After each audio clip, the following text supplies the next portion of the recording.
And the Good countdown evening. always makes me feel so silly. I do. I get that butterfly in your chest when you're going around in class and you got to introduce yourself. Yeah. And you're sitting there and you're like, my good It's Lord, coming. man, I know my fucking name. Why am I terrified? Yeah, but yeah, hey, I feel like it's a moment that news anchors maybe experience when they're being like counted in and they're just like, oh my God. man, the amount of times like people have been burned for not realizing they're alive, it just terrifies me. Yes. Oh my That's gosh. exactly what I was going to say. It's a great indicator for us, or for my perspective, because I was going to crack a joke, but I saw the countdown and was like, maybe not. Never mind. Well, I mean, fair enough. For those of you who don't recognize the sultry notes of that gentleman's voice, it belongs to my dear friend Francois Ouellette. That's what they call me when I'm in trouble, though. Yeah, Frank's fine. Yeah, everyone calls him Frank. Yeah. Frank's a bro. Frank's awesome. Frank and I, of course, met in the army, and now Frank is doing incredible things, and I'll let Frank discuss what he's done and what he's doing now. But I'm super excited to have you here and to have a conversation. Yeah, thank you for being on. Very excited. Thank you so much for being here with us, man. This is fantastic. Yeah. So, Frank, I feel like we like starting our sort of guest appearances by getting a little bit of your background story, you know, like your own personal history. Where are you from? Tell us a little bit about your origin story. All right. Well, I was born in 1988, so way back. If anybody's doing quick math, you're from the 1900s. Yeah, I know, right? One of those old guys now. Definitely feeling old sometimes when I wake up in the morning. Oh, I feel you. Hip injury and shoulder injury. It's like a work in progress. You're not stiff like you used to be. You're stiff in the other way, you know? It's like your fucking back is seized up. Oh, don't worry, bro. It's all stiff. Sorry, yeah, born 1988 here in where I live now, not in this house, but like in this town-ish, Campbellton, New Brunswick, northern part of New Brunswick. An Acadian. French is my first language. Learned English. I think I learned English as I was learning French, but I mean, people can still tell that English isn't my first language. I got this. Some people say I got a lisp, a little accent here and there, or whatever, but. Now, when I speak French to people around here, they tell me, "Oh, where are you from?" Apparently, I speak a little too Quebecois for the region, so yeah, it throws people off. Sorry, for those who don't know, Acadian French is like New Brunswick specific. I'm so glad you brought this up. I was just writing a note about that. I'm very obsessed with it. It reminds me. It's like the English equivalent to me is like Newfoundland. And then in French it's Acadian, and so I don't know. I just get real jazzed when I get to. I was just making a note. I was like learning. You're like, I think I learned French and English at the same time, and I'm like, oh, that explains Acadian. Like this makes perfect sense. No one learns a language; they learn this. Yeah, I just learned Acadian, and I pretend I know French and English. Yeah, you kind of just do that FedEx filter and sort in your brain when you're having a conversation. I'm curious because you're back in the town you're from. Are you like? Is there still a lot of Acadian, or is it French, or is it English, or is it mixture? Here, Campbellton specifics, I'd say it's half English, a quarter French, and a quarter Acadian in that sense. I mean, like dialect-wise, like I think everybody here, whether they're English or French, have Acadian roots anyway. Okay. Because like there are people that have Acadian last names, but they don't speak French, right? So they're still Acadians, right? Yes. It's not a language thing. It's more like a cultural thing. A culture thing, yeah. Because that's how I see it anyway. I don't know much about it, but like I heard that there was like a lot of migration or immigration. I'm not sure what the right term is. To New Orleans in the U.S. and there's like little pockets of it down there too. Yeah. The Cajuns. They call them the Cajuns down there. Which I actually have a lot of distant family down there. I have not been down to visit yet, but it's in the works. It's on the bucket list for sure to go down, check out the food. The food in New Orleans is it's something else. It's out of this world. Something I want to it's experience I'd like to have. Maybe I don't Yeah. know. I don't want to say work down there, but at least visit and check out the food, take notes and Yeah. restaurants and stuff like that, and bring it back Yeah. here to Talk really to hit other the roots and chefs and make stuff. my Yeah. catering a bit more interesting in that sense with the people's roots. Very cool. Yeah. So just to get back, Yeah. growing up here, if I'm bringing it back to food, was you don't realize. How can I say this politely? All right, it's not a culinary region. Like No, Okay. I gotta tell you what this is. All Frank, this is perfect because Tom, a mutual friend of ours, who's also from New Brunswick, we joke about it all the time, and Jen and I, we have this inside joke about growing up poor together, and the New Brunswick culinary experience can at times look like poor people food, and I'm talking about absolutely. putting a hot dog on a slice of bread on purpose. Mhm. No, we're not having buns here. Anyway, Man, sorry, that's Frank. the kind of food I still eat when I'm prepping food to go cater for people. I'm like Oh, yeah. making all this beautiful stuff, and I'm eating like a piece of bread with mayonnaise on it, literally, man. Like stuff like that. Then I'm Yeah. like realizing what I'm doing versus what I'm cooking. And sometimes Right. I discourage myself. I'm like, Frank, you gotta take care of yourself a little more when you're cooking. Yeah, you got to make the little chef portion. Yeah. Pardon? You got to make a little chef portion. Yeah, I should actually. Well, I mean, I'm also tasting the food as I go to make sure it's on point. So, like, Sure. I'm not just eating a piece of bread and mayonnaise, but yeah, it can get sad sometimes in that sense. Did you ever dip Yeah, your growing up bread around in here like wasn't their really sauce? like a. Pardon? Sorry, did you ever No, it's dip all- your bread in their sauce while you're cooking it to taste it? No. No, is that too far? Yeah. Well, I mean, it's not too far, but I think like there's nothing stopping me. I think it's just more of my own personal. I don't. You don't want even the know, bread like, to taint your palate. I get it. Yeah, that and I mean, like, I don't know if like a chef would be coming at your house and he'd be telling you he dipped his bread in your sauce to try it out and this and that. I mean, I think clients would be more inclined to go and like, oh, let's not take him the next time. I saw him Mhm. eating hot dogs. Yeah. Sorry, Frank. I keep interrupting. Oh, it's all good. Yeah, so long story short, that culinary scene back here was not something that sparked my my momentum, let's say, in the culinary role when I was a kid. It was always Yeah. like just ate to eat, I guess.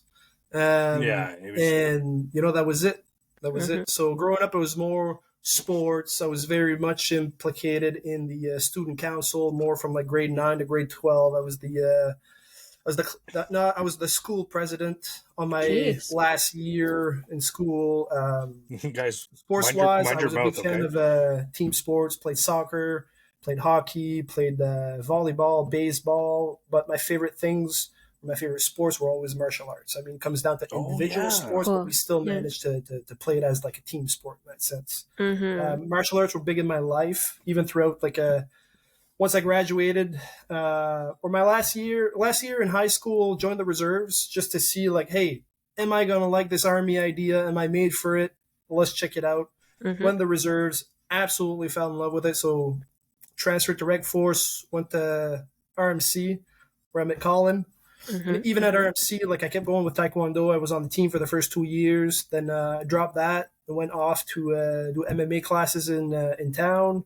Nice. Graduated with a military and strategic studies bachelor's, which is at the time it seemed like the easiest thing to do to get where I wanted to go. Okay. Looking back, I wish I had a different mentality because in my Right. mind, I'm like, I'm going to be in the army for 25, 30 years. I'm not going to need it. I'm not going to leave the army or anything. And look at me today, like Dumb young bachelor's, Frank. like can't do nothing with my bachelor's. So, which hindsight is not a bad thing because maybe that's what geared me towards a bit more towards the culinary world. Perhaps, yeah. Um, And I yeah, mean, to so, yeah. say, I feel like all the experiences that we live bring us to who we are now. So it's like a butterfly Absolutely. effect thing, right? I agree. Where if you start pedaling back, who knows what would fall off as well along the way. And that's what I tell myself. Like when I start thinking about my past and all that, I think about who I am now and how much I've evolved as a human, and I wouldn't change a single thing. Not the good, not the bad, absolutely nothing. It was yeah, I think it's a great mentality to have to thrive more in what I'm doing today for me, I mean, Nice. personally. So yeah, I think that's graduated like RMC. growth. Like Oh I don't yeah, want to say the definition of growth, but like for personal growth, I feel like that's the goal, right? I think. absolutely, yeah, Mhm. absolutely. And I think it's something that you say it's the goal, but like you have to also have the mentality that you're never going to achieve your goal, otherwise you're going to stop, progressing. That's a And good point. but I mean, Yeah. everybody, yeah.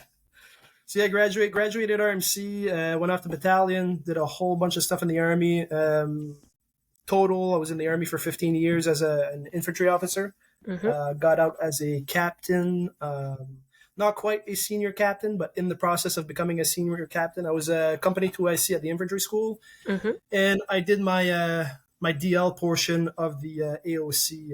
I have no idea how it's ran today, but at the time it was divided into you had your DL and your residency. Well, I didn't get the residency because at the time that's when I was told that I was getting out of the Right. army. It was a medical release.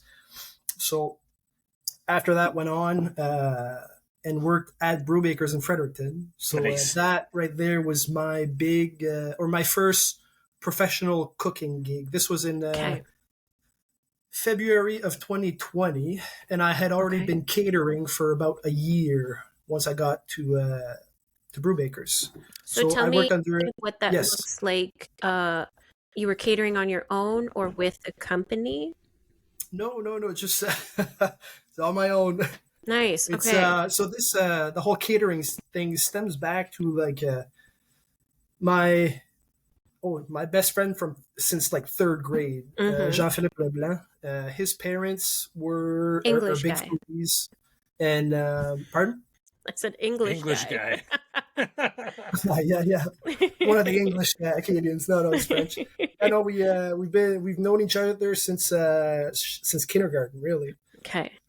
and even today we still keep contact. I think it's my longest lasting relationship. We'll say outside of like a family. I've never had a friend for that long. He's my Right. longest friend since even to today.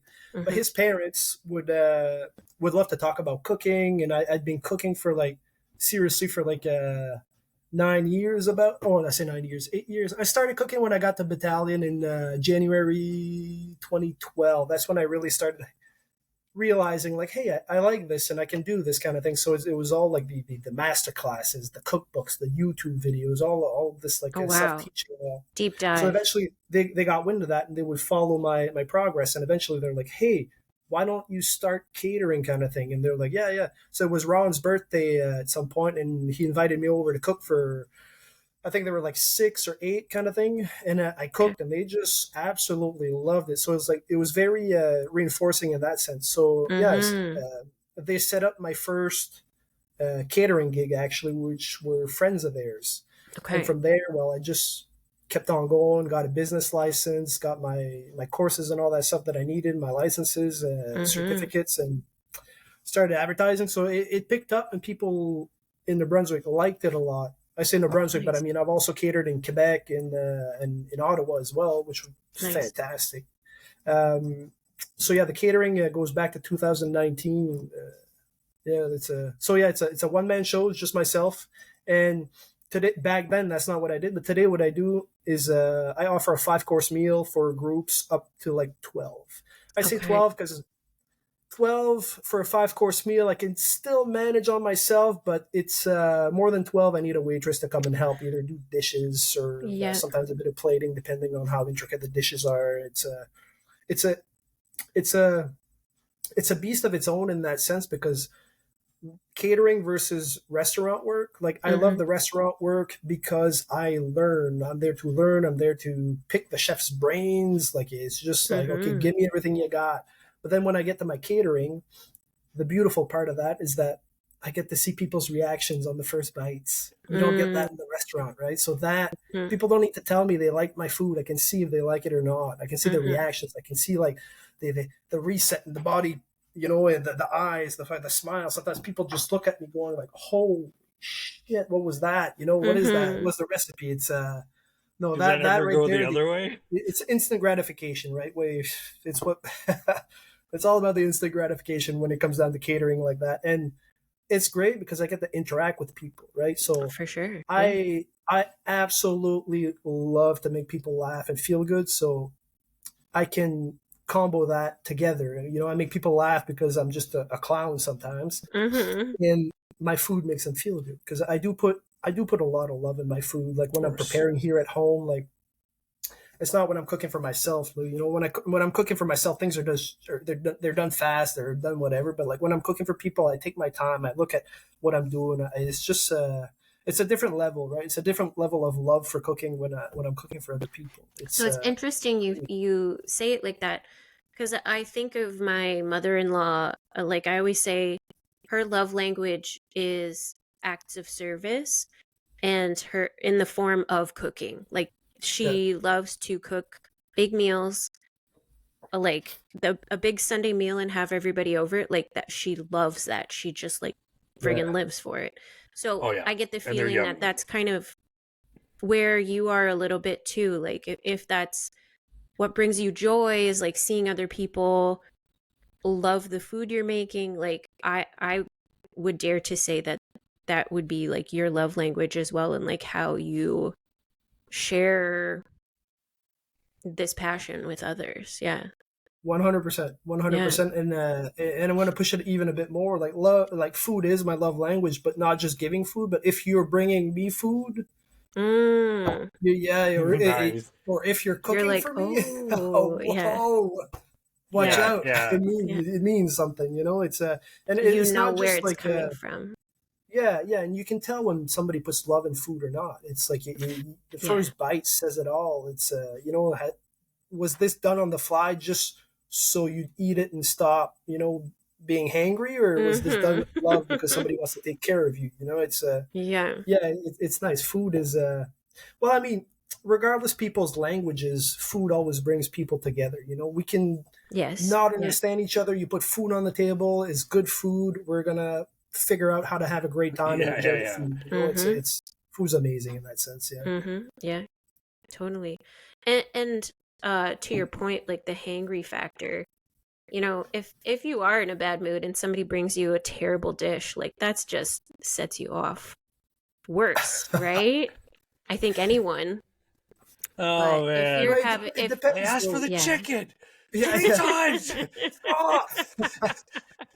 Yeah. So that's the thing. Like it's very person depending as well, because sometimes somebody's gonna have the good intention of trying to make you happy with food, but they don't really know how to cook. They're still doing Sure. their best, right? Sure. So Yeah. I think for me, it's important to recognize that, because like I think the comment I hear the most is people don't want to cook for me because it stresses them out. I'm Okay. like, you should Interesting. slap a hot dog on On a piece of bread. you're happy. No, I didn't have to cook. I'm happy. Yeah. Yeah. There you go.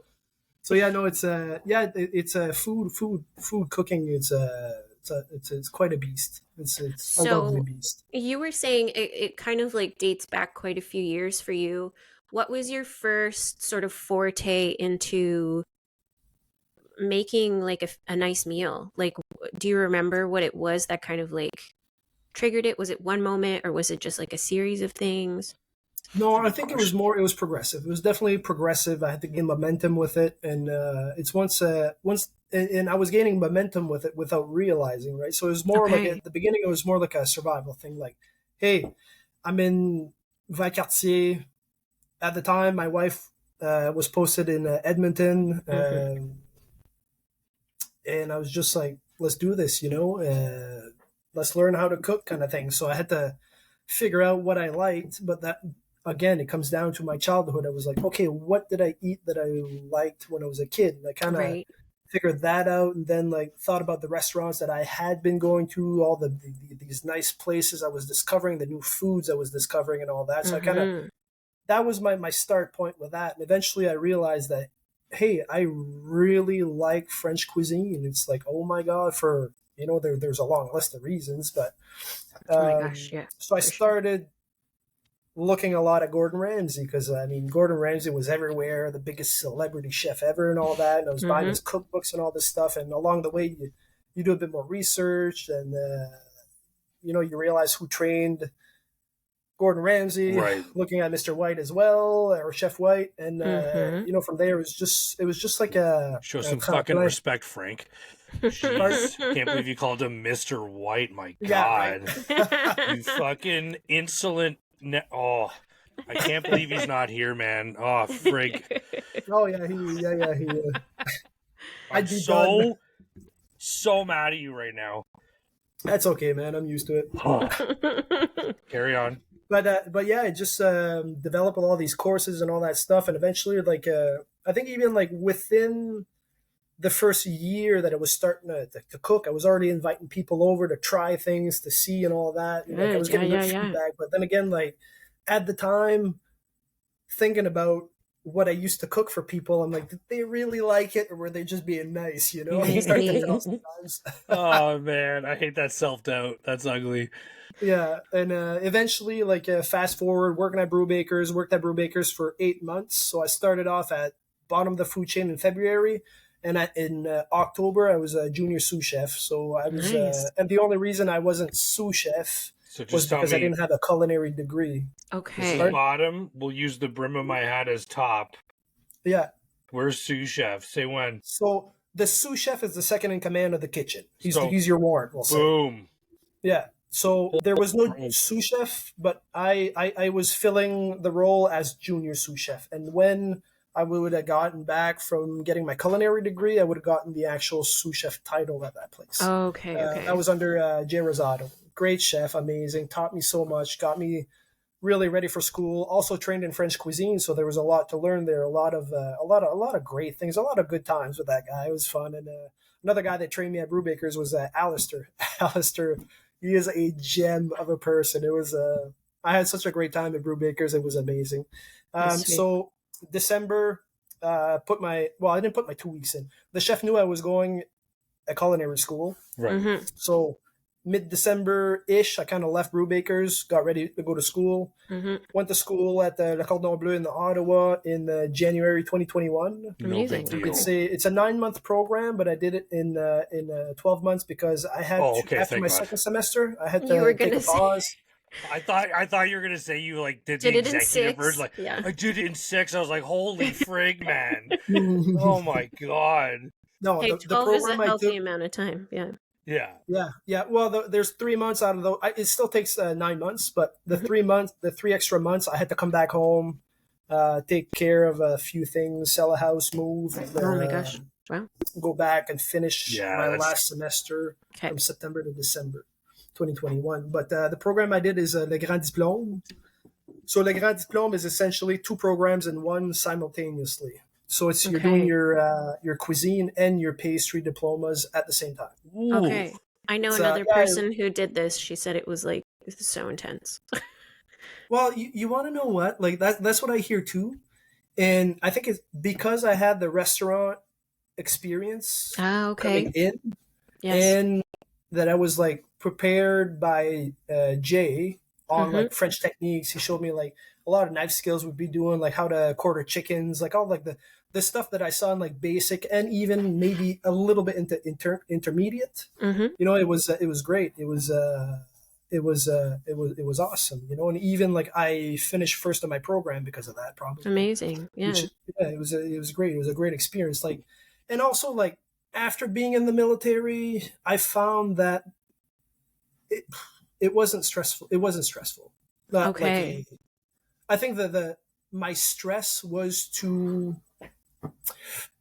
make like the best dishes I could.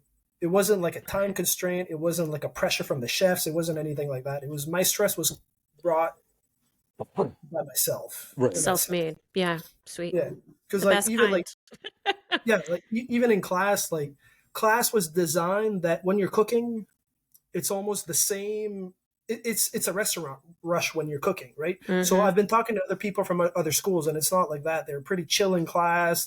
The chef's around, he's talking and all that. But us, it's like, okay, you have this amount of time. You have 2 hours and a half to do a dish that takes like 3 hours to make. Go make it Oh happen, my kind of thing. gosh. So Okay. it was great in that sense, but no, there's no buts. It was great in that sense because, you know, I could already manage that. Like having 4 pans on the stove and something in the oven. Like for me, I was already doing that at Brewbakers, right? So Right. Yeah. getting there, it was nice. So it was more like the shock of I the could- kitchen culture was already like yeah, the damage was gone. done. Yeah, Mhm. you already were like confident in the kitchen. Yeah. Confident-ish. I didn't really know what I was getting into in that sense, so I could only be so confident. But Okay. there's still parts where I still had a hard times with a few things. There's still struggles and all that. I'm not saying that I aced everything, but Yeah. You had different challenges. yeah, Okay. absolutely. Like there's some Yeah. people, a lot of people, like there's some people that quit because they can't take the pressure. Like they realize Right. it's not what they want to do or something like Yeah. that, which is like not the greatest place to realize it's not what you want to do because there's a nice price tag that comes with it. I was going to say the Uh, financial commitment of Cordon Bleu is quite. If I remember properly, the Grand Diplôme is something like, once everything's said and done, around 62 grand. So it's yeah. Does that include and- equipment and stuff? Pardon? Does that include like your equipment and stuff? Yeah, the knife bag, and I say knife bag, but there's more than knives in there. Like whenever I go down to Kingston, man, I'll bring it. You'll see. It's Nice. it's an equipment bag kind of thing. It's this big pouch. There's like 3 zippers on it, and there's stuff in it. Oh, I know that it's like a roll bag almost kind of thing. No, I got one of No? those too, but it doesn't fit enough stuff. A Oh, roll yeah. bag is nice. Let's say like I'll use my roll bag if I'm catering for people and I know I only need my knives kind of thing, or like very a minimal amount of like tools to bring. But most of the time I just bring my my sacoche, my Sacoche. my bag. Yeah. I have a question for you, Frank. Yeah. What is French cuisine? French cuisine. Oh man, that is by definition exactly like that is such a great question. I couldn't even tell you, man. It's so much, so many things. But like when you're talking tell about us. French cuisine, you're really talking about Are specific. you asking for meal examples? No. Colin? Like, what are Oh, the okay. characteristics More like of French techniques, cuisine like and it, stuff? it all comes down to techniques and like how you're preparing your ingredients, which Okay. ingredients you're using to make like whatever dishes. Like for sure, you have like your classic French dishes. We're going to talk about stuff like all the way back to like lièvre à la royale. It's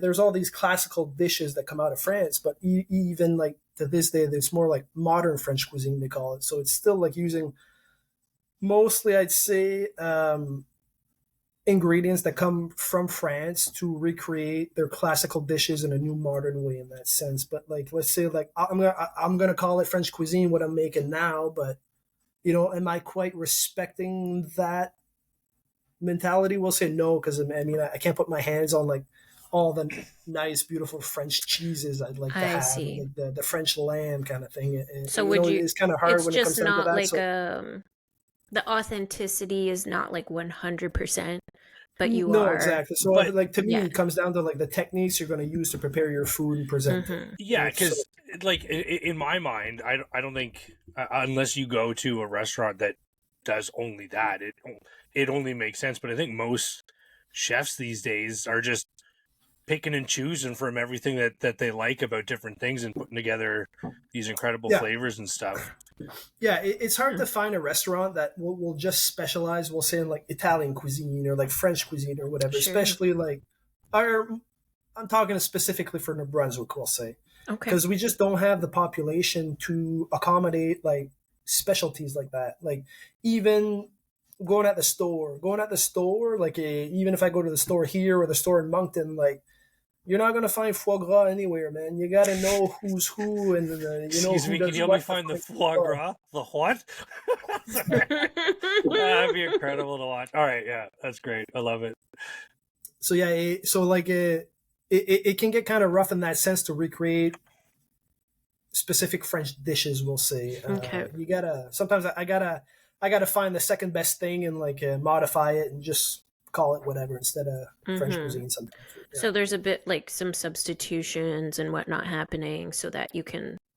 I'd say Yeah. 100% of the time, Yeah. especially like here in Hamilton, like I can go the 5 stores and have a quarter of what I need really, like realistically kind of thing. And then I have to adapt. What every chef loves. So Yeah, right. you, it's more like Frank's cuisine with like some French inspiration.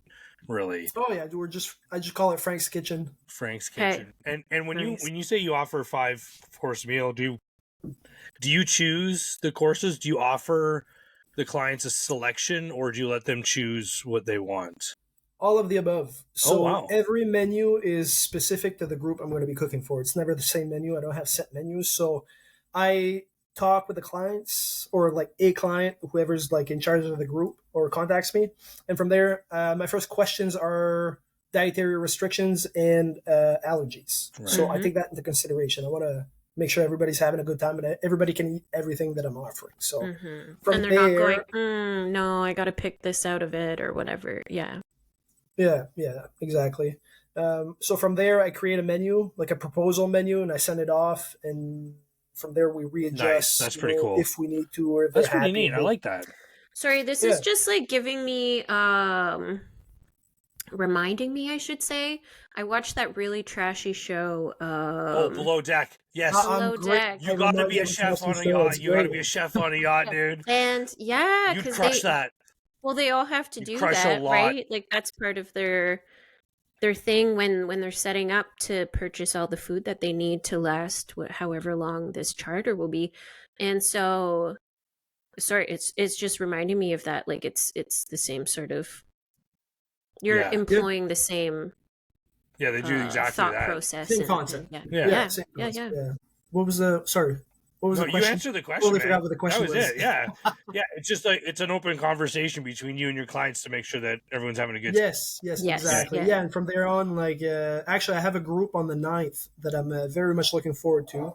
Cool. So what I've started to do lately is that I don't cater for money. I cater for fun, we'll say, because I love it, because it's what I do, right? So, of course, it's nice to have money, don't get me wrong, but where I'm getting at is that I like to offer little gifts to my clients. Now, I started this year where my groups, I order in Caviar, and it's a huge hit. Oh my God, people are loving it. And the Caviar is here from the Brunswick, actually. So it's, no shit, sturgeon. That's freaking awesome. Oh, Yeah, that's it's sturgeon exciting. Caviar. Yeah, from they call it Acadian Sturgeon Caviar. That's the name of the company, and it's great. You order it, it's at your doorstep in like 2 days, and it comes in like this little pack where like it's just very well made. It's great, and it's So they're actually producing the #1 sturgeon caviar on the planet. So oh my gosh, it's fantastic. Yeah, and it's right and there. actually, That's I so met the exciting. gentleman and his wife. Pardon? And it's like it's right there in your for backyard. you. Yeah. Oh yeah, it is. And like what for like a puck, and it's not that expensive for like if you're thinking about like quality versus price. It's like every time I order there, I'm like, oh my God, I feel like I'm robbing them. It's like wow. Okay, walk us through it, Frank. Get me a thing. Can you? Because we're recording this. Can you go get a thing of caviar and show us, and then tell us how much it costs? Do you have caviar at home? Okay, I'll be right back. Because I really am interested. This is like from the kitchen of Frank. Excited. This is like when those people are watching the Olympics and they're like, "Oh, you're trash." Like, I want to know what I think that's worth versus what a professional thinks it's worth. You know what I mean? Yeah. I have looked up like salmon caviar. Because apparently it's almost very all good caviar is sturgeon, isn't it? I'm not sure. So this is the this is what it comes in. So like, this is how big it is. Oh my goodness! It's like this is full to the rim when it. This is for our listeners who maybe aren't watching the video portion. Yeah. It looks like a tin can of mints. I would say. Yeah. Like a round mint, like a Zin can, almost like a small tin of dip. Yeah. Like there you go. A small tin of dip. Yeah. Okay. So how much does that tin cost? $125 with delivery. Nice. I know, right? That's such a great fucking deal, man. I can't believe no one knows about this place. What? They offer more than just like caviar, right? So like for the sturgeons that aren't producing caviar anymore, or I'm not sure exactly how they choose their sturgeons, but you can order sturgeon steaks as well. So they're really using everything they can. That's perfect. No waste. Yeah. Like and they're great people. I met them this past summer, and they're just amazing people. Yeah, it's great. It's So good. I got to That's a back up here. fantastic connection. Wow. Oh yes. I have no idea if that's a good price or not. What is He's telling us a it is, normal so I believe. price for that tin? Is what I'm getting at. No, that is the normal price for it. Oh, you said it was a good deal though. It is a good deal. So if it's a good deal, what's the regular like market price? Oh no, Does I it meant range? deal in the sense that that's the regular price, but for the quality, like no, like if you order it, that's what you're going to buy it as well. It's not like That's what you're this is getting. not like a privileged price for like chefs or anything. It's like Okay. anybody. You go on the website, you order it. Yeah, boom. no, I figured it was just the company just had lower prices than other caviar vendors, I guess. You know what I mean? I've never checked to compare to other types of sturgeon caviars, but let's see. Like if you're going with like Russian caviar, like beluga caviar, it's like, bro, man, you would be paying like probably $100,000 or something like this. Like, So you're Oh, saying okay. like for what you're paying, it tastes incredible. oh, absolutely, That's absolutely. what the good deal is. Yes. It tastes Sorry, way it might be more the than it costs. It it's tastes way better the than it French costs. Yeah. Acadian in me, not Yeah. Do you now do you put caviar on bread too, or just hot dogs?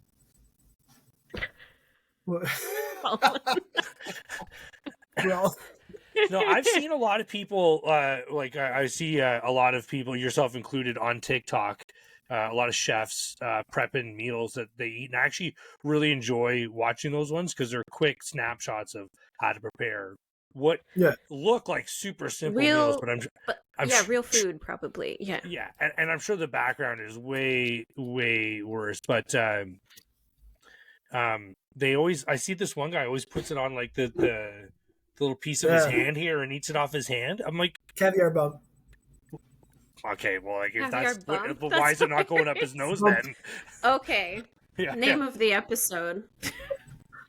I also there's this Yes. other guy, caviar bump. That's perfect. There's this other guy who pops a gummy and then prepares his meal.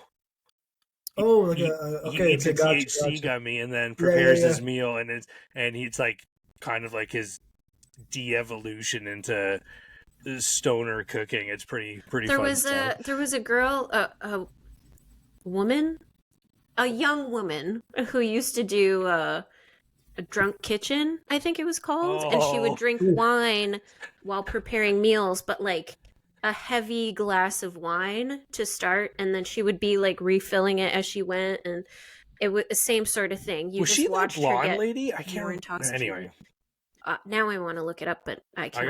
I gotta know what about that Italian guy that's on the British morning show all the time? Have you seen this guy on TikTok, Frank? Oh, is he the one who I talks haven't. about like if my grandmother rode a Oh, bicycle? yeah, well, if my grandmother had wheels, she'd Oh be a my bicycle. god, yes. Yeah. Because Yeah. she makes that a guy reference is to like, hilarious. oh, well, if you put this is carbonara.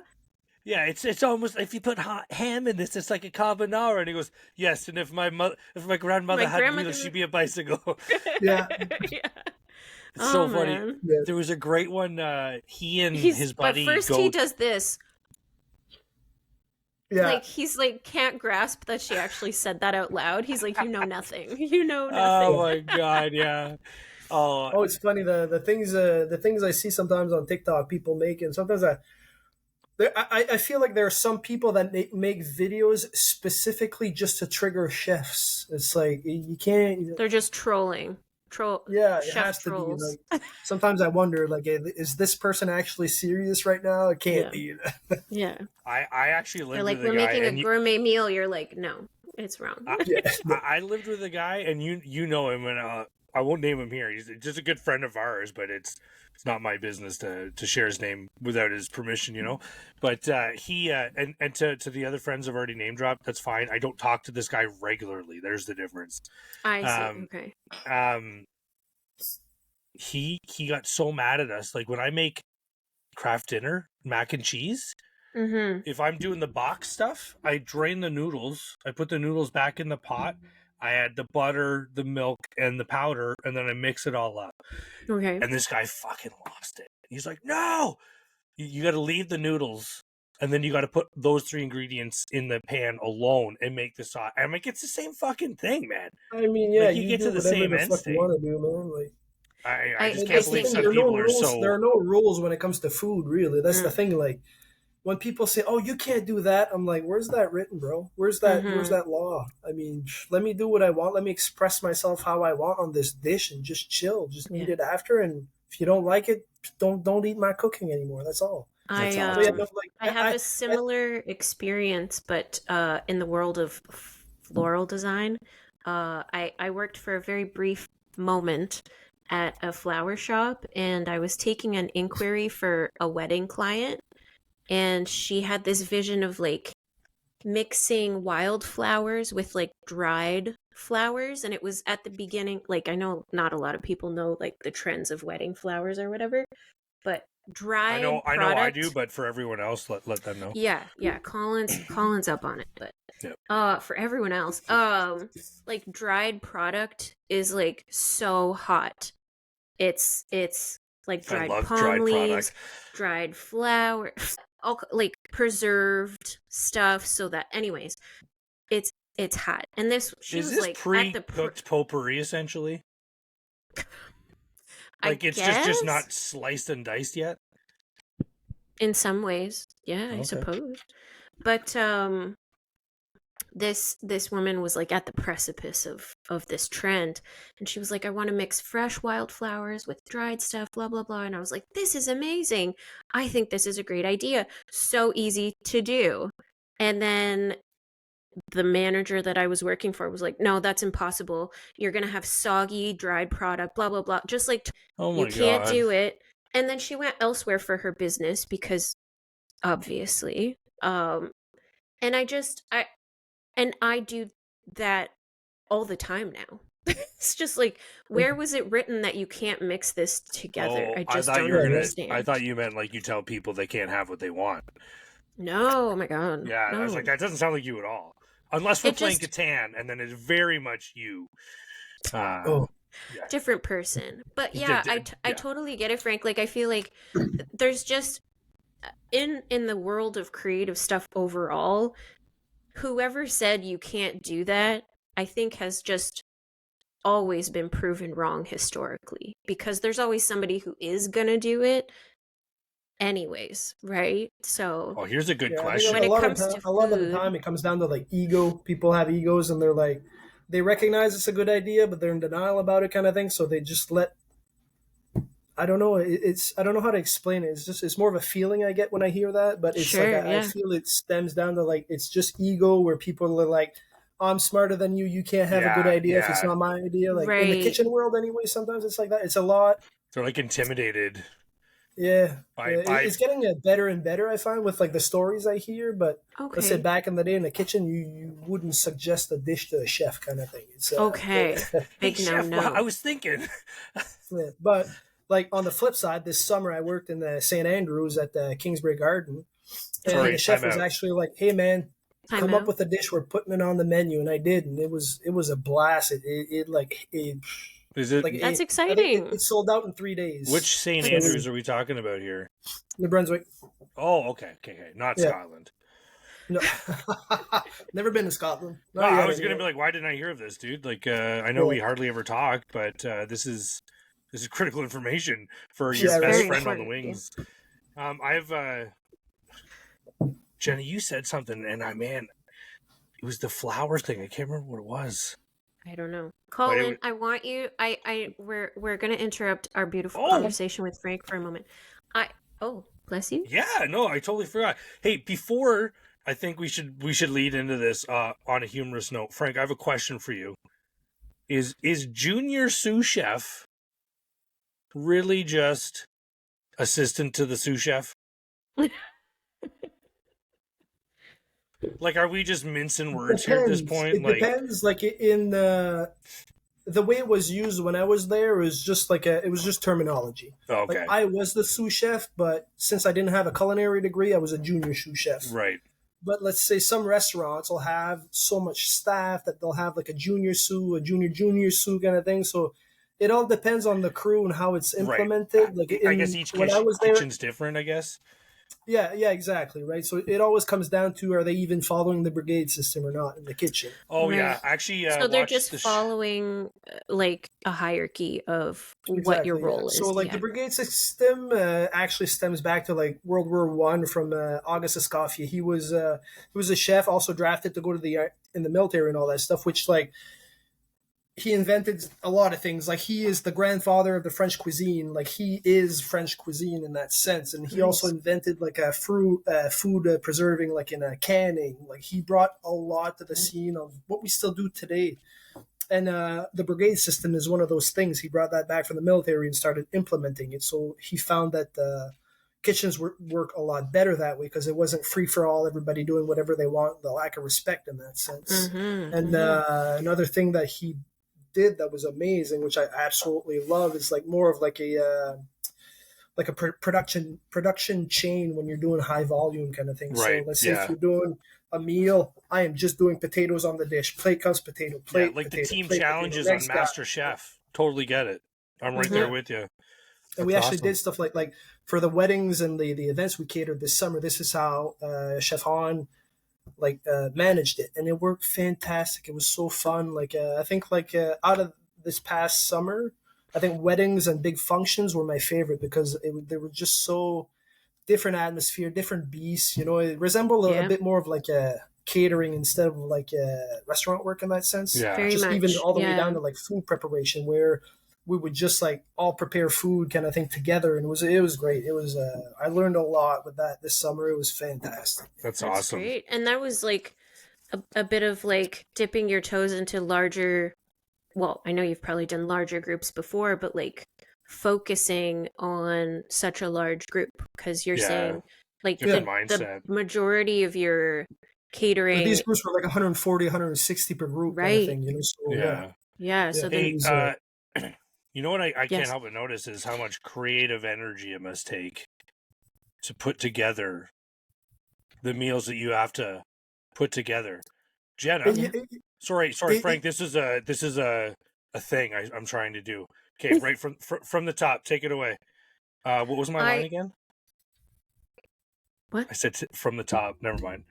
Oh, Go ahead, Jenna. you were saying it takes so much creative energy Yeah, to that's the cater. one. Yeah. It does. It takes a lot of creative energy, but that also takes a lot of research and a lot of spending time in the books, or even on flipping. Like sometimes I'll just go like a specific dish on TikTok, and I'll just look at how people are presenting it, making it, preparing it, and I'll take what I want, what I don't want, I'll leave it, kind of thing, and make my own thing out of it. But like it's a lot of there's a lot of time invested into gaining the knowledge, right? That's never going to end. That's true. That's Yeah, the thing with you got to food. get a It's foundation. always not progressing, but it's always evolving into something bigger, something better kind of thing. And these ideas that are coming out, especially like if you're hitting more like molecular or like modern cuisine, some stuff gets like, oh my God, it's wow. But like the tools you need, the time you need, the precision you need is like out of this world. Sometimes it's intimidating, even when you're looking to kick it up a notch, kick it up a notch for yourself, by yourself. It's a different ballgame than going to school or working at a restaurant. It's fun. But yeah, like the creativity part is just. I got a question for you, Frank. Right up obsessed. No, sorry. With it. Like I have an obsession with it. I want to say this is all perfectly linked. We're in cahoots with this product, Frank, that we're about to make mention of.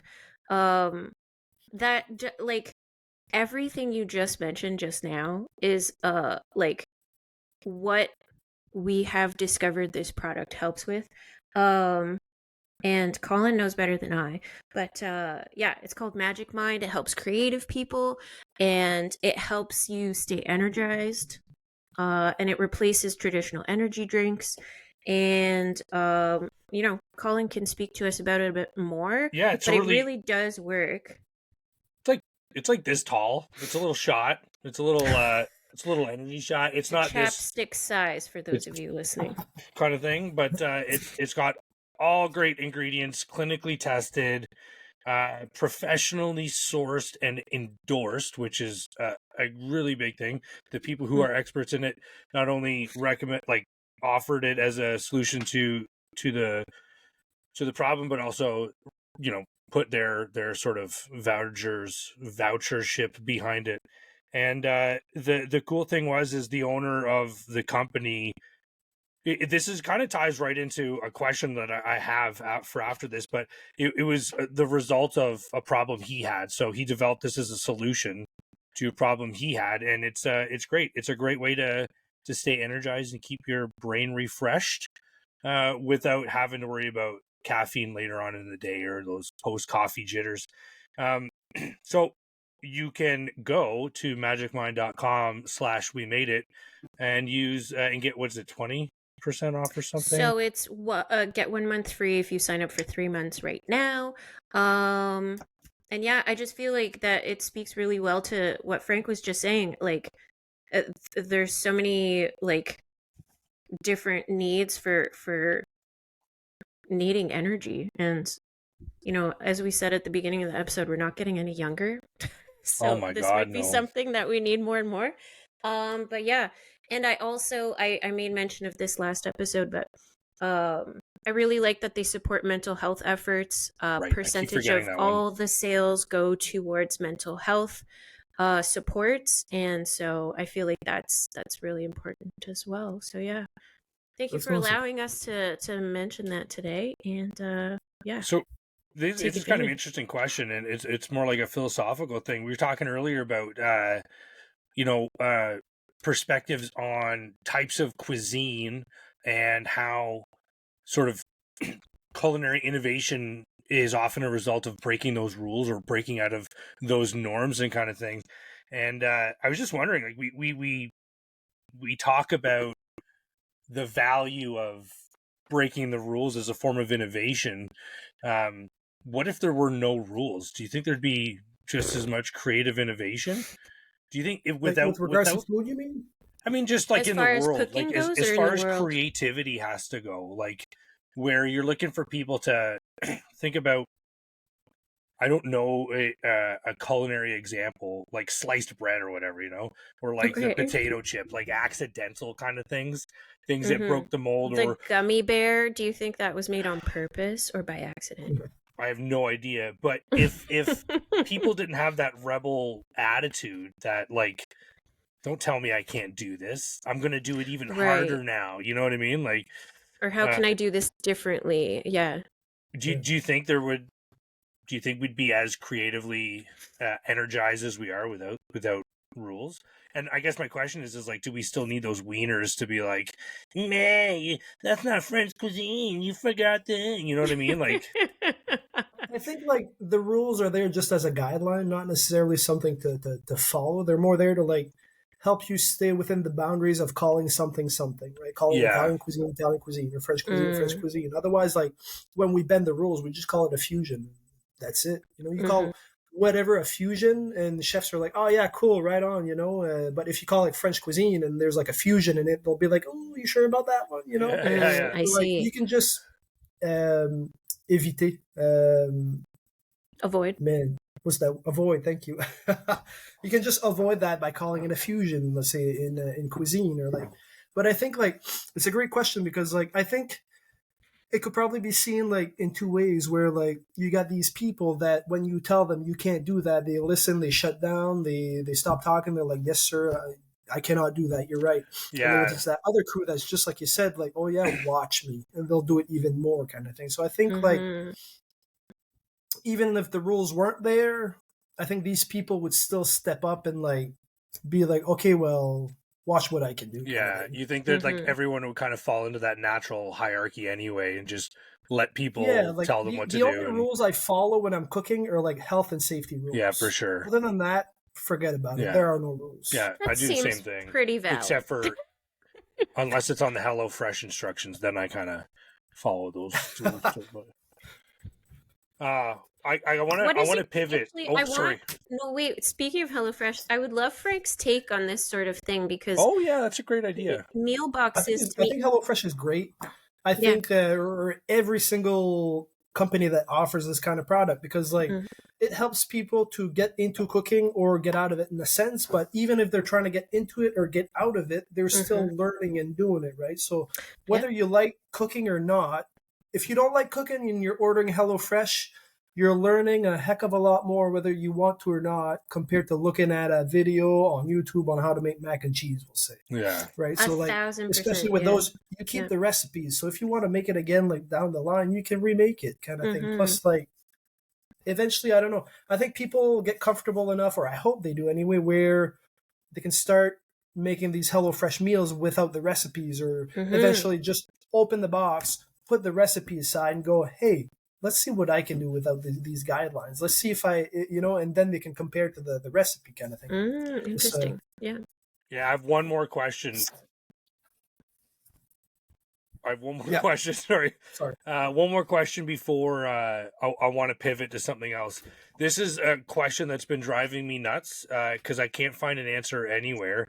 And I want to know, when you're cooking and you're doing the prep work, how often do you have to wash your hands? Like, do you wash your hands after every time you touch food? And then, because like I watch these, like every time I see a chef doing something, they just like wipe their fingers on a towel. I'm like, if I flip the chicken over to put salt and pepper on it, do I have to now wash my hand, or can I just wipe it on the towel? You know what I mean? Like, what depends. happens?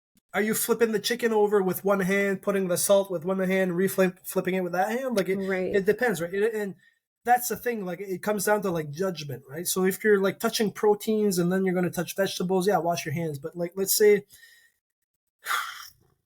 if I'm touching a protein, I'm going to wash my hands for sure. Like at the restaurant anyway. If it's just for me here, I'm just going to do that finger thing on the towel for sure. But if I'm cooking for people, again, I'm following health and safeties to the max. Like, especially if I'm like doing like prep at somebody's house for catering, then it's like, they're 120%. Watching. Yeah. You know what? I'm doing more than I should be doing just to so they don't have any questions or doubts kind of thing. But like, it always comes down to what you're prepping and what you're going to touch next in that sense. Let's say like, if I'm preparing a steak, like a steak, I'll be less tempted to wash my hands than, let's say, if I'm going and touching raw chicken. Right. Sure. Yeah. Like, the second I touch raw chicken, when I'm done, I'm washing my hands. Right. For sure. For sure. Different level of bacteria. Hey, speaking of raw meat, this is the perfect pivot. Hey, can we talk for a second? For people who don't know, we have a YouTube channel, and we're posting the videos on YouTube. And I think you guys need to go at least like look at the thumbnail on the YouTube, maybe click it, just like, for who cares, because like it doesn't matter, but like, by click accident. It. Just click it. But you got to see Frank's face. He's a gorgeous fucking human being. He's just magnificent piece of God's work. And he's a fucking like cordon bleu, like highly trained and decorated chef. And this motherfucker is a fucking commando. And I knew that was going to come out at some point. And I need people to understand, I'm not talking like, like this, Frank, just like, you don't have to go into great detail, but like, tell people what you did and how badass it was. Okay, so when I got the battalion, like almost the second I set foot in the battalion, the commander was waiting for me, and he had heard how I did on my phases. I did extremely well on my dismounted phase. So mechanized, I had a bit more issues. I had real more quick, issues Frank, on the mechanized part. So just real quick, Frank, just for people who don't know, dismounted. Frank is he's a retired infantry officer. So think infantry soldiering stuff, and mounted is whether or not he's using armored vehicles in addition to his soldiers or just his soldiers. So sorry, Frank. Just so people can picture it. Thank you for the clarification. And like, there's going to be more. Like, don't be shy to cut me off if you need to explain stuff. I got the battalion, and the commander was like, "Hey, you're Frank Ouellette, right?" I'm like, "Yes, sir." And he's like, "How do you feel about going on a jungle course?" I'm like, hell yeah. Getting the battalion, getting like a winning the lottery right away. In that sense, like, everybody wanted to go on that. So is this like you become Rambo? Fuck yeah. I don't know. Sure. Colin, yeah. 100%. Yeah, 100%. sure. Sorry, this is where my That's how I mind explain goes. it to Clearly, civilian people when they ask them, so they're like, "Oh," I'm like, "Yeah, it's a Rambo course, cool. whatever." Yeah. So yeah. Anyway, fast forward. I went to language school for 7 months to learn Spanish because this course was in Colombia, Cool. in South America. So I had to learn Spanish, got pretty okay at it. Got my cuts where I think I got, if I remember properly, I got 2.5s across the board. So I think that would be like a CCC kind of thing if we translate it back to like English French cuts. And, in August, off we went. And this was it's called the Lancero course. So we were the first Canadians to go. We were 4. I was the only officer, but we were hopefully, up until now anyway, also the last Canadians ever to go. Just because there's people that die regularly on that course, and it's just like, Time out. Let's let that sink in, folks. So he's in Colombia. Colombia has cartels all over the fucking place. They have rebel forces. It's not the safest area to be in. Let's be now real. they're doing a course that makes people fucking die. All right, carry on. Just I want people to know the goal, what's but happening. like the challenges are so strenuous that death is an option. Yeah, that's wild. You see, it's a whole different world when you're dealing with the military over there versus the military here. It's I don't even know how to explain it. It's just the way like the soldiers are treated, officers versus NCOs and CMs kind of thing is just like, oh wow, like you would not see that in Canada. Stuff like that wouldn't fly. But mind you, this was in a long time ago. When was this? This was 2014? in 2012. This was in 2012, so 12 years ago. So like things have hopefully changed. But anyway, yeah, so you go on the course, and what they did is like in the 60s, they sent the Colombian officers to do the Ranger course in the States. They brought the package back, and they recreated their commando course with the Ranger package. The Ranger course, Ranger courses, just for everyone's awareness, like equate that to Canadian Forces ish, so people can kind of picture that. I don't think it's common knowledge. Like basic training? No. So it's their basic special forces course. Okay, perfect. Yeah. So they call it the commando course. But after that, you have the commando course, and then you have their special forces course for them. I see. So their commando course is oh geez. How long was this course, Frank? I got back in December. Got there in August. Got 14 weeks. Wow. About 14 weeks. Yeah. And how much of that time you're in Colombia, and I'll call it administrative, where you're not in the jungle? In the jungle, I think I want to say 8 weeks in the jungle. Oh man, that's almost half. I can't believe you guys weren't even in there for much longer. Over half, yeah. God. Well, man, I lost 48 pounds on that course, man. It was something. It's like I was 190 when I got there, and that was, I weighed myself when I got back in Canada, so I might have lost more, but like numbers wise, I can only say what I was when I left Canada and when I got back. But I'd be curious to see how much I actually weighed. Like, let's say the last week we were there, we had a week where a week-ish, little maybe 5 days where we just like would be done the course, we'd be back in Bogota in a hotel and just like decompress kind of thing, go do what you got to do, wait for your flight. I ate so much cheesecake. That's incredible, man. There's something about cheesecake, right? Well, and hey, I was going to say there's a recurring theme. Tell people why you were so hungry for something so rich and sweet and just fucking tasty. Yeah. So why like were you so anyway, hungry, dude? Why? Oh yeah, losing 48 pounds. The food we got. It's not portions that we're normally used to, like let's say in Canada. There were small portions. Let's say like if you had chicken on your plate when we were in garrison or on base, like getting our ass kicked, like we'd eat, but we'd have like our chicken would be like palm of your size, would fit right here in your palm kind of thing. Yeah. It's not a lot. It's mostly rice, plantain, and like a few veggies kind of thing, and then starches, carbs, like fillers, a jus on your stuff to try to make it flavorful a bit. Oh my gosh. Yeah. But like I hated Thursdays. Like, okay, so let's get back to the structure of it. The first month was in Tolemaida, on the base in Tolemaida, hot as hell. Oh my God, it was so hot. Bogota was freezing. It's like, I think it's like 3,000 meters up. of sea Okay. level kind of thing. Then you go down to sea level. Oh, It was right. boiling hot. Tolomada Oh is my like a gosh. desert. It was crazy. That's the base where the Lancero School is, and Okay. we'd have like our physical and I'm not sure if this is the proper word, but like a physical endurement, or they get you in shape. Well, they say it's to get you in shape, but it's to weed out, the The Endurance. weed Yeah. weak out the people. ones. Yeah, and like I remember like every night we'd run about like 8 to 10 kilometers, like before going to bed, kind of thing. Okay. That's like on a good day. Let's say like this one, like once in a while we'd get in trouble because we just weren't good enough, and we'd do like 12 kilometers, 15 kilometers of like just running around the block kind of thing. Like Oh it my was just God. crazy, like that. But It's you're not always even running like wherever you went. You never walked. You always ran. Rucksack. Let's go full FFO. Or just running everywhere, even if you're on base. So Mm-hmm. everything has to do with running, and everything in that those first 4 weeks is all about just beasting you and seeing like who's going to get through it, kind of thing. With 3 PTs per day. so. Yeah. Question. So if I'm Yeah. doing my math correctly here, about 10 weeks in the jungle, about 1 week off in the end, about 4 weeks in the front end.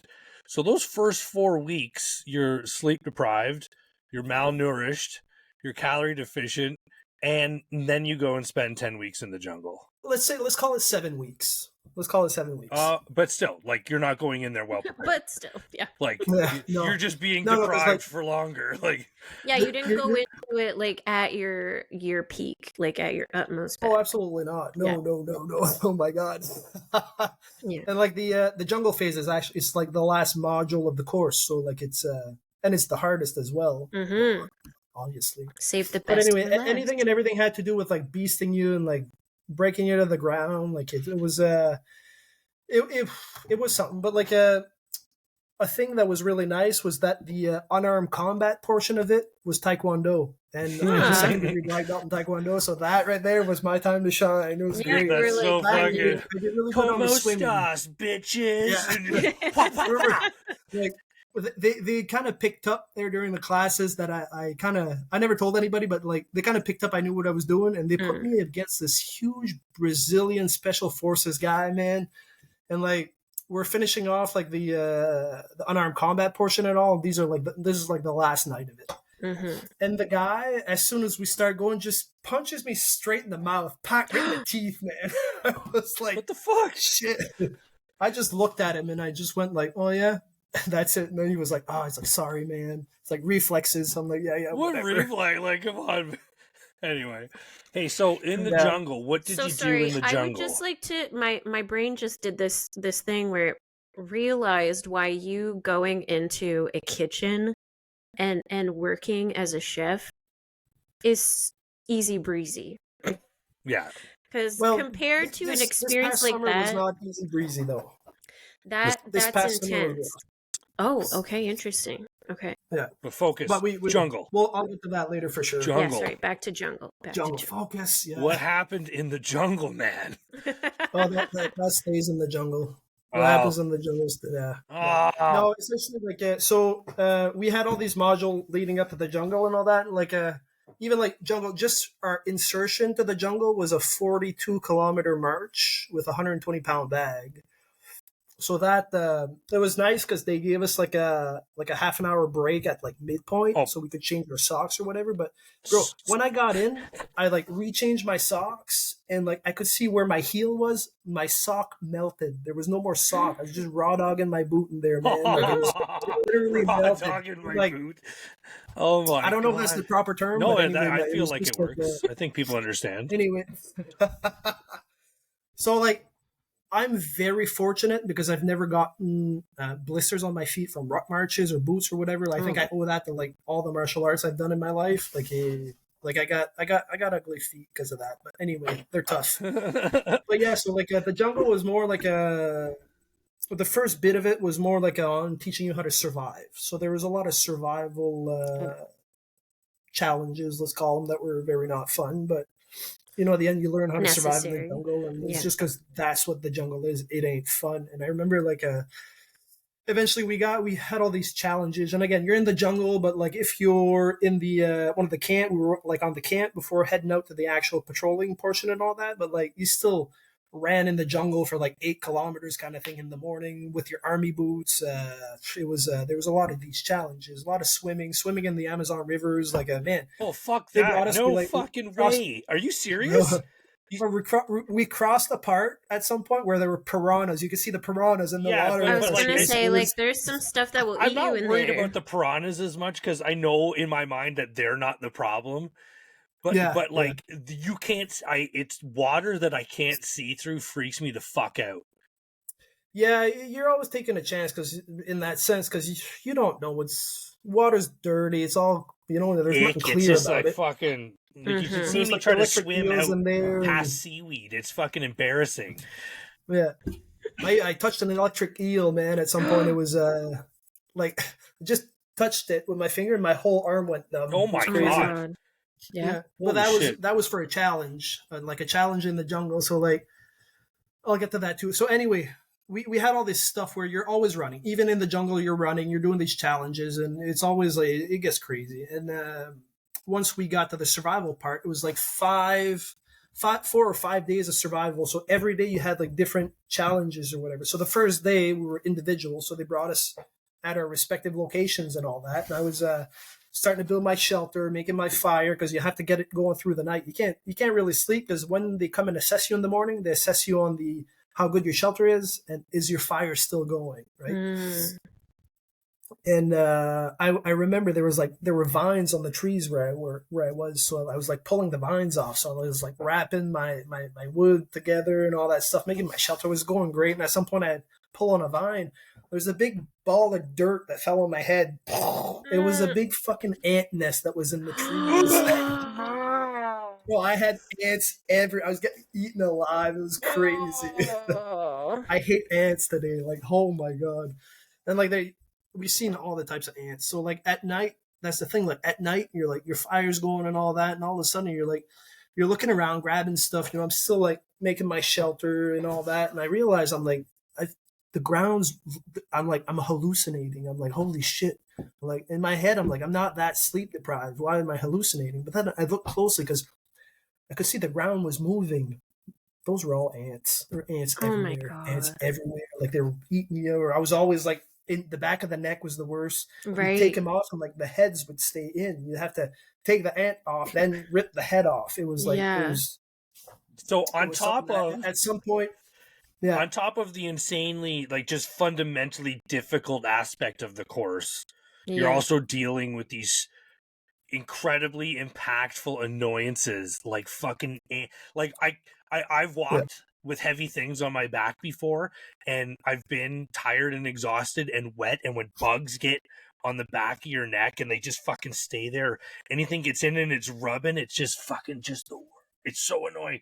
Not that I'm a Yeah. not that I'm a commando. I'm putting that out there, but just I can empathize a little bit. Anyway, carry on. people that say, "Oh yeah, I went on vacation." Just Yeah. how dense it was. And if you're talking about the tertiary jungle or like the la jungle tertiaire, it's so thick that it'll take you about 10 hours to do 400 meters. Right. So- Yeah.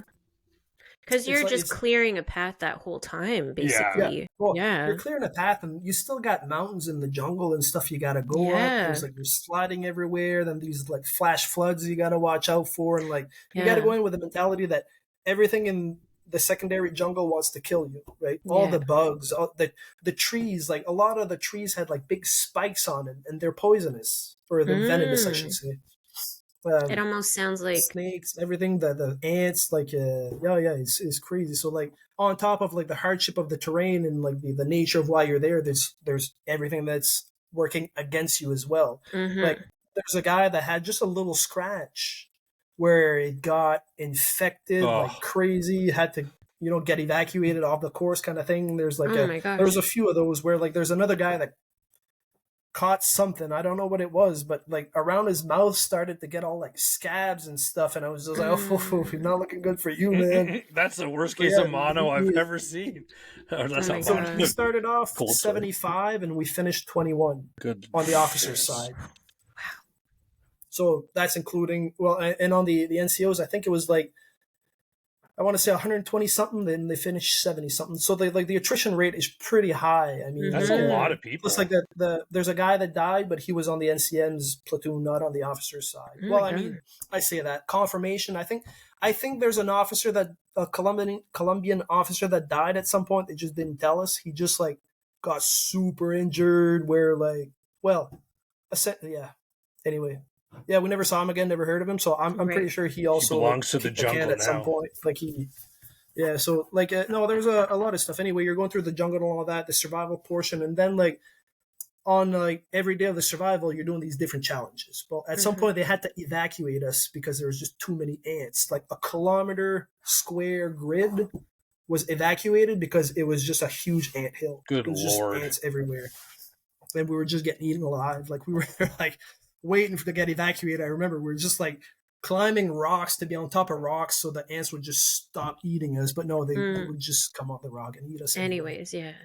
And at the end of the 4 or 5 days of survival, which little parenthesis before going on the survival, that's when they made the challenge with the electric eel. So they had an electric eel in the in like a little pool they dug with a tarp kind of thing with dark water. You couldn't see off! it. Are you fucking kidding me?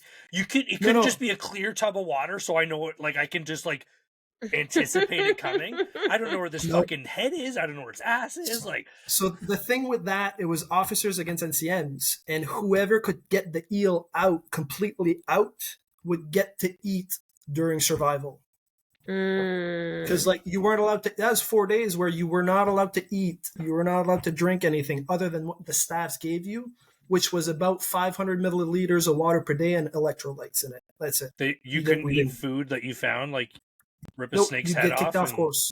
You get as soon as you are caught eating something that you are not given by the staff or whatever, you are kicked off course. Cool. Wow. On the spot. Good to know. Cool. In case I ever do you think? Sorry, this is where my brain goes. Do you think people who do Survivor think that this is what they've done, that they've accomplished? Like, do you think they go home and they're like, wow, I survived something for real? Meanwhile, they have like an entire camera crew and some BS, and like they're actually living like quite comfortably. I mean, whereas like what you actually did is surviving.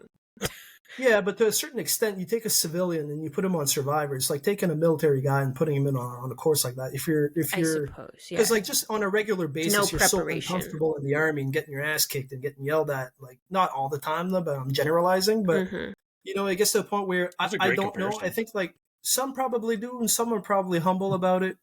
And let's say on my side, like I like to recognize that everybody, like we all live on the same planet, but we all live in a different world because of perspective, right? Upbringings, personal shit that happened during our lives. Like we all view the world differently. So I think like somebody that is used to watching Survivor sitting on the couch, eating a bag of chips and goes on Survivor will be by far the hardest thing they will ever accomplish in their life, right? And for them, it's going to be like top shit because it's all they know. So they can brag about it all they want and feel about it all they want. But it's all relative. On the flip side, I guess like I can say the same for me in this course.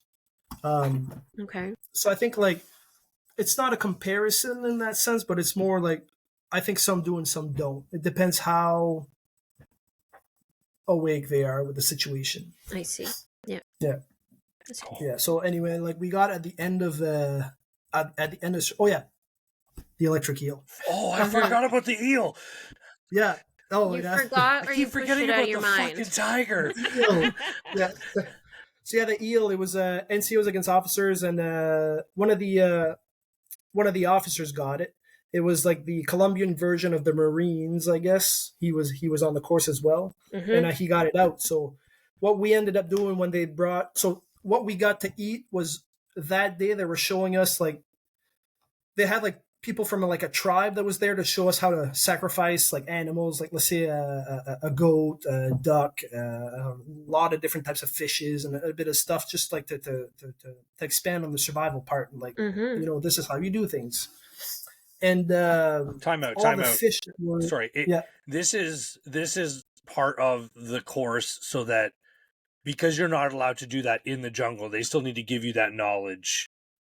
Yeah, because when they go off and do operations in the jungle, this is that's shit what they they're do for doing. survival, Yeah, right? exactly. Like, You're going to have to do like I this think at they some had point. like one replenishment per week or 2 weeks by helicopter once in a while kind of thing. So the rest is like, you got what you got in your bag. Otherwise, you're like, Man, I did AOC with scavenging around for stuff. I did AOC with a Colombian Special Forces major. Oh, nice, Yeah. man, nice. Yeah, it was fucking wild. I got a funny story to tell you about that later. It's not good for the podcast, but it's definitely and not Or because it's is it? badass. It's because like it's really that bad. It's just a terrible story, but it's funny for me. Anyway, yeah, I believe you, man. It's anyway. The eel. So the fishes that they were showing us that day, that's what they gave us like 4 days down. So like you think of like fish wasn't fresh anymore, you know, and like by the time like you starting to eat it, it's like you're like, okay, I haven't eaten in 4 days, but I wouldn't normally do this, you know. Yeah. You're taking we a bit ended of up sharing with the NCOs anyway, because like fuck, we couldn't watch the guy. We couldn't watch the guys not eat while we're eating. We're like, that's no bueno. Yeah. So on the fifth day, on the fifth morning, that's they woke us up. Which the last night was more like a platoon thing or like an everybody thing where we had like this huge shelter, 2 fires going, and we're kind of rotating for the fire watches and all that. So they woke us up at like, I want to say like at 5 a.m, man, with like flashbangs and like actual gunshots, no BFAs, no blanks, like actually shooting like real live rounds. So what's the template in the Amazon rainforest? Well, it's a 0 degree. What is this, man? Like flashbangs, 9-bangers, and real bullets. You're like, okay. Then you're like wondering what's going on. People are grabbing you. You're starting to get kicked and punched, and you realize like, you know, they're dressed as like FARCs, and you're like, oh shit, what's going on? Oh my God. So like they beat the shit out of us for like half an hour, then rounded us up and like blindfolded us with a blindfold, put our tunics over our head, and then they got us to grab like the guy in front of us, like his belt, and we just walked in the jungle for like from probably at that point it's probably like 6 a.m. up until like 1 or 2 p.m. kind of thing. They would just walked us. We just walked and walked. Not easy terrain either, right? And you're blindfolded. No, you're like, and mind you, like we're bare feet, no equipment, no nothing, just like you're prisoner. Walking in the jungle bare feet ain't that great. Yeah. But yeah, and I was walking at some point. I sort of tripped over like a big vine, but I felt somebody grab me, so I was like, okay, this is cool. Maybe it's not like what we think it is or whatever. And you're like, maybe I don't die today. yeah. And eventually, like that person started shoving me instead to make sure I fell. And at some point, I was just like, I was like, I'm done. At this point, like after 5 days, like after everything, like there's more to it that I'm saying that happened on the course. That's like like holy shit kind of thing. But yeah. I mean, we're also like on a time crunch. No problem. So anyway, this person eventually started shoving me, and at some point started kneeing me in the quads and punching me in the ribs, and I was like pushing me. I was like, oh, okay. I'm like, okay. At some point, I'm just like, okay, I'm done. Fuck you, fuck these guys. This is bullshit, and blah blah blah, and whatever. And while I was like mouthing off to this guy, still blindfolded or whatever, I heard like footsteps, and I was like, uh-oh, and I just got punched right in the stomach. I dropped right to the ground. And like these 2 guys just started whipping me with whips until I cried. That's when they stopped, you know? So the guy said like, you know, this is not a course. Like we're the FARC, we captured you guys, blah, blah, blah. And like the simulation kind of went on with that. But like later on I could hear like whips cracking on other people screaming and all that. I'm like, okay. I'm like, shit, you know? So your mind starts like, are we still on the course, or is this like, where are we going with this? This is kind of intense, you know? Because if you're really far, I'm going to try to find a gun. Yeah. And at some point, like I was so dehydrated, I just started like dry heaving. I was puking, nothing was coming out because you're already good Lord, haven't eaten anything and drank anything in like 4 or 5 days. And like just because I was puking, I got the shit kicked out of me again because they said, "Oh, stop faking," blah blah blah, and all this. So like, right there, it was a rough start right there. Hey, I got a question. Yeah. Do you think your love of, you know, cooking was maybe a result of not eating for like 3 months? Extreme deprivation. Well, no, because like at this point, eating like shit food. I think at this point I had already developed Okay, fair the enough. whole Yep. cooking stuff. All right, good to Yeah, go. Moving on. yeah. But I mean, it's I wouldn't be opposed to exploring and developing on that a bit more on personal time. Let's say. Yeah, for sure. Okay. Yeah. Yeah. Maybe over some. Yeah. What did we talk about earlier? I can't remember. Man, it could be, man. It could be. Anyway, so like eventually, like they bring us, they shove us in a boat. You know, they put tarps over us just to hide us, and like we go off for like, I don't know. I want to say like a good hour boat ride kind of thing. And at some point you get there, they get you off. You're on this little island, fucking whatever. So what they did is that at some point the Lancers or their special forces or commandos or whatever, they did an actual hit on an actual rebel camp to save detainees. Right. They recreated that camp and they interviewed all the people that were saved from there to recreate as much as possible exactly what military personnel go through when they're captured by the FARC. Got it. Okay. So they went to great lengths to make it very realistic. Oh yeah. Hey, Jenna, they made it realistic. Yeah. It wasn't. Yes. They didn't replicate it. They duplicated. Yeah. At that point, like when we were blindfolded and going in, they also like zip tied our hands, and I was my wrists were bleeding. Like, right. I was like, yeah. It was, anyway, they made us crawl through like a little hole in the ground that was like full of water. I think that like would on be the other side of like a fence. Right. Yeah. In the camp. Then they just all huddled us up, and after that, the brainwashing started. Let's say we met like the leader of the camp and all the staffs and all that stuff, and they were talking to us like exactly like FARC lingo, what the FARC would say, like that you know, like to tell us that we're captured, we're gonna die here, or our country's aware that we're captured, but they deny that we exist, kind of thing, and our family doesn't want to fucking have anything to do with us anymore. So they're really like playing, and they're giving you all these rules and showing you all these stress positions and what's going to happen if you don't listen, and that you always have to be like in a submissive body kind of lingo kind of thing, head down, always repeating the word solo. So the whole time you have to say solo. So if you don't, you get whipped.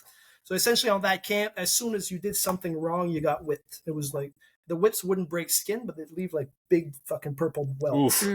So yeah, they talked to us all about that. They got us to rip all the badges, everything off, no buttons, no belts, no nothing. So like I remember like I was ripping my badge off, my whole sleeve came off. You throw that over badass with that look, You're captured by FARC and they're like, rip your badges off, and you're just like, oh yeah, but at that point my arm was like big like this, bro. It wasn't. Yeah, sure. You're right. I keep forgetting how fucking deprived you were. My bad. Yeah. So anyway, there's that, and like they were very big on the brainwashing thing, and like once everything started, like there were 13 torture stations, or either by physical work or by mental torture. Most of the time, it was physical. The only mental one was like a little coffin, but it was standing up with a slit right where your eyes are. So they'd shove you in there, and it'd be too small for us because like Colombians are smaller than us, we'll say. And they would just like shove you in there and lock you in there. The only thing you could see is everybody getting the shit kicked out of them at all the stations, and you're just there. You can't do anything, kind of thing. So that was rough. And there's another one where if this is too much for the podcast, let me know. No, this is good stuff. I was going to say, like that sounded like a uncomfortable, albeit sweet break. You know, well, that was the easiest station. That was the nicest station. Yeah, you're just like, whoo. You guys like, are spa treatment. Yeah. Also, the staffs would come around and like harass you, spit in your face, or at some point they would throw literally piss and shit in your face with like from a bucket. It was something. But like there's other stations where like I don't know, there was like a stick out of the ground that was maybe like a max 3 feet high, just high enough that when you're on your knees, they can put a chain around your neck and lock it. It's on the thing. But mind you, like your bare feet, and they want you to keep your bare feet and just shut up and whatever. But like once in a while, I get like a slap in the face when a staff was coming by, or like what they like to do at that station was like give themselves like a momentum and whip you as hard as they could with their whip in the palm of your foot. Oh, that would wake you up. Holy, my whole body so, like, recoiled.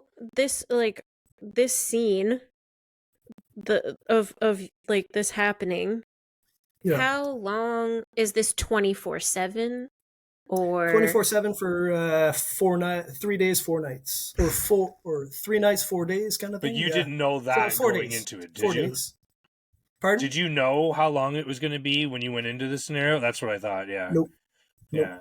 That's Nope. well, fucking. no, And like because they had them believing that they were gonna die. oh yeah, there. like in our heads, like they tell us we'd be there for like 3-4 months, then switch to a different camp, switch to a different, there was like a rotation of camps kind of thing. So like it's Okay. like holy shit, man. And I mean, Yeah. this is just replicating what people have done in conflict situations, just like the Vietnam War. So VWs were Historically, yeah. So the FARC wouldn't treat the civilians like this; they would treat the military personnel like this. Right. Because they Yeah. represented the people, right? Or Yeah, represent yeah, the people. yeah. I can't remember. Yeah, yeah. And like let's say in front of that little stick station there, I'll call it a stick station, but you'd have to look at the guy that's hanging in the tree by his wrists by ropes. And like when I was there, they would like pull my pants down, like whip me on the quads, kind of thing with their whips. It was everything had to do with whips. So every hour about you would switch stations. Okay. But like within the switching stations, you'd have to get on the ground on your elbows and on your knees, like and they would just like whip you. It was always whips. So in your mind, like what is getting you through this? What are you saying to yourself? What is running through your head? Holy shit, so many things. Right. For Probably that, me. for that camp, for the conduct after capture specifically, I just told myself I had to get back home to see my nephew. Yeah. Okay. Yeah. Which is really nice. And you know what? To put a nice spin on this, Frank talks about what he had to do to get through tough situations, and Frank is actually one of the first people that helped get me through a tough situation. And it wasn't like in hindsight, it doesn't sound like much, but at the time, I'm going through something that was really difficult for me, which was my phase training. And I'm an armored officer, so my phase training was always mounted. Fuck yeah. Mm. And we were told one day it was fucking raining. Oh, it was raining, and for us, it's so annoying when it's raining because, and same thing for, I guess, for everyone. Like when it's raining, we live and die in the field by our maps, and you can't write shit on your fucking map when it's raining. So that's why I hate the rain so much. And I'm in my vehicle, and I'm like, "Yo, driver, is the heat on?" He goes, "You got it, boss." And the heat's on, and we're rolling around, and I'm fucking soaked from the waist up, but I'm nice and toasty from the waist down. It's a very weird way to live.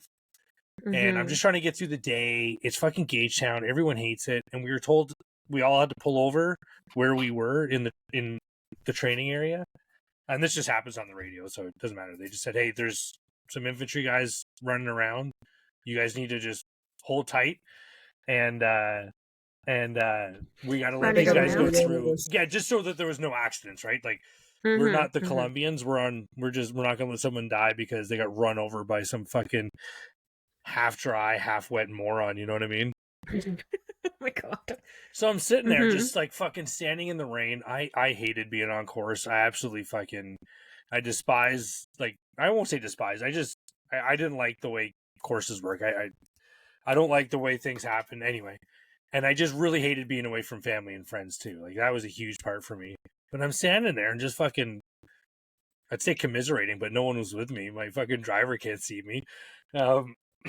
Anyway, I see this fucking shock of blonde hair go by. Like, and then I look over my vehicle and I can see all these fucking infantry people going. You know who the blonde one was. Yeah. Fucking here comes Frank. He's got a fucking machine gun on him, and he's got for people in the military, they understand what the small pack is. For people who aren't in the military, the small pack is just like a regular sized backpack, but it's cat pat, and it's also terrible. And Frank's got a fucking like rocket launcher with fucking rockets in the back, and and I'm like, "Hey Frank, what's going on?" And he's like, "What the fuck? I'm gonna miss H hour," and he just fucking keeps going on. And from that moment on, I was like, "Holy shit, I'm having the best fucking day." This is That incredible. was actually, I was in the breach for that. Yeah, of course. Yeah, you're the one making sure everyone got there on time. Anyway, you were a positive force for me that day, and honestly, it was just a nice reminder that there's always things that are worse, and it's kind of something that's stuck with me since then. So I've always been very mindful of how, it could always be worse, because it was definitely shittier for you. My legs were tired from standing on my seat. Your legs were tired from fucking hoofing all that shit everywhere. Frank, I'm going to knock it on the head there. This is one of the longest episodes I think we've ever done, eh, Jenna? Oh, nice. Yeah. Most definitely with the guest. Yeah. I feel like, and I again, this happens every time. I feel like there's still so much more we could discuss. No, there's going to be we'll a part two for have sure. you again. But one thing, I just want to reiterate a few things. And Frank, correct me if I'm wrong on any of these. Okay. Beautiful.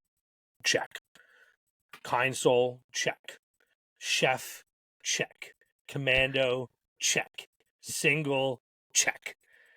Let's go, ladies. Frank, are you putting a call out to the world? I choose to be single. I'm not looking. No. I know. Okay. He's saying that because none of the right ones have found him yet. But no, well, it's part of the journey, I guess.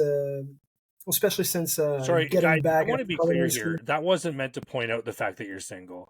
I'm saying you're the full it wasn't, because it kind of seemed like I realized that this, I'm just trying to say, like, you talk about that caviar is a great deal. Well, fucking a tin of Frank goes a long way.